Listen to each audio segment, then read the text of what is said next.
Good morning, my brothers and sisters. Welcome to episode number 45 in the book of Revelation. I want to take you back to June the 5th, 1945, the day before D-Day. And there's a famous photograph, which I'll include here, of General Eisenhower walking amid the paratroopers of the 101st Airborne Division, the 502nd Parachute Infantry Regiment. And he knew that these soldiers were soon to be put in harm's way. He knew that a specific battle, D-Day, was coming the next day. And he knew some of them would be temporarily conquered. But he also knew that there was going to be ultimate conquering of the continent of Europe. In fact, he told them that full victory, nothing else, was the order of the day. So the paratroopers, they knew that they were not doing this alone, and that they were on the right team of being, good versus evil. And in a sense, it's an honor to be an enemy of Satan, which we're going to hear about today. It means that you're on the right team. So yesterday, the dragon, the serpent, the devil, Satan, all those are the same thing, was thrown down from somewhere. That is, thrown down from heaven. That's the good news. And a kingdom has come. Well, that's the good news. The bad news is that he's been defeated up there, but he was thrown down to here. So there's a few more battles to happen here. So listen in. And I heard a loud voice from heaven, this is from 12:10, saying, "Now the salvation and the power and the kingdom of our God and the authority of our Christ has come, for the accuser of our brother has been thrown down, who accuses them day and night before our God. They have conquered him." Now it's speaking of people. "Now they have conquered him by the blood of the Lamb and the word of their testimony, for they loved not their lives even unto death. Therefore rejoice, O heavens, and you who dwell in them. But woe to you, O earth and sea, for the devil has come down to you in great wrath, because he knows that his time is short." Verse 13, "And when the dragon saw that he had been thrown down to the earth, he pursued the woman who had given birth to the male child," representing Israel. "But the woman was given the two wings of the great eagle, so that she might fly from the serpent into the wilderness, to the place where she is to be nourished for a time and times and half a time. The serpent poured water like a river out of his mouth after the woman to sweep her away with a flood. But the earth came to the help of the woman, and the earth opened up its mouth and swallowed the river that the dragon had poured from his mouth.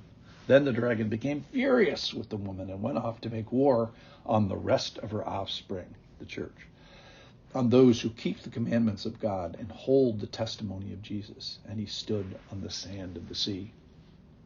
So first of all, a time is coming. Time is short. The good news is the kingdom has come in heaven. And it says that now the salvation and power and the kingdom of our God and authority of Christ have come. So all those prayers, "Our Father who art in heaven, hallowed be thy name, thy kingdom come." So the kingdom has come. That's the good news. The bad news is there's this new era of fury, but it's for a limited time.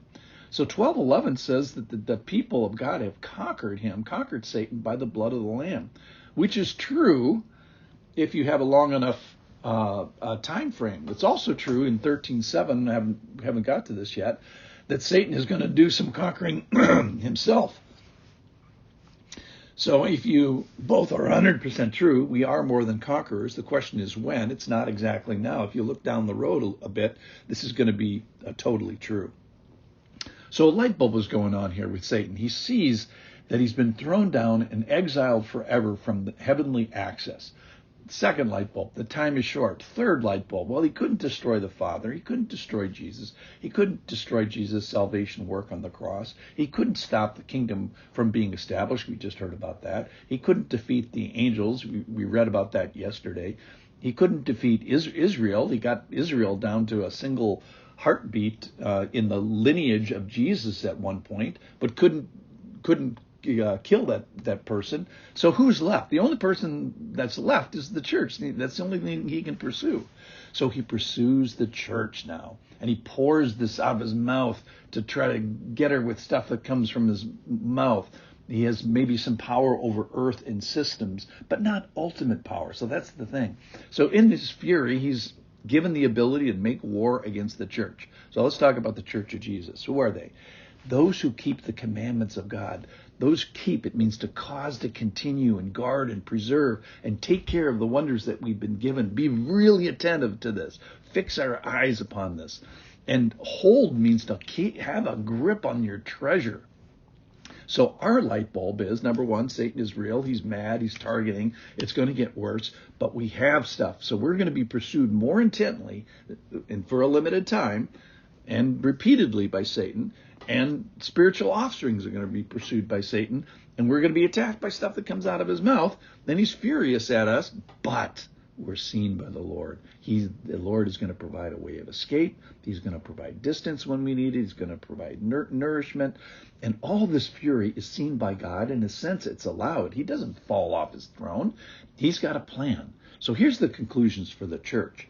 The church is in for some trouble, so let's build it strong. Let's build an army of worship, like those who marched around Jericho and sang. Let's build an army of knowledge and battle falsehood with truth. Let's build an army of love and keep the main thing. Let's treasure the precious relationship that he's extended to us by returning our efforts in holding and keeping and valuing him. So like Eisenhower walking among the troops, let's kind of do that and go amongst our church brothers and sisters, encourage, teach, admire, inspire, serve them. A big battle is coming. It's going to get worse for a while. So let's walk amidst them with admiration and support and know that the Lord has given us himself. And that's wonderful. But he's also given us his church, his people, to go through this. So if you're going to go through this, you have two things. You have the Lord and you have his people. And may I suggest making both relationships as strong as possible. Let's put ourselves on a war footing, both with God, intimacy with God, holding on to him, but also with the people of God. And tomorrow, stick with me tomorrow, we're going to need it because Satan's going to pull out a new weapon, a beast from the sea. Thanks for listening.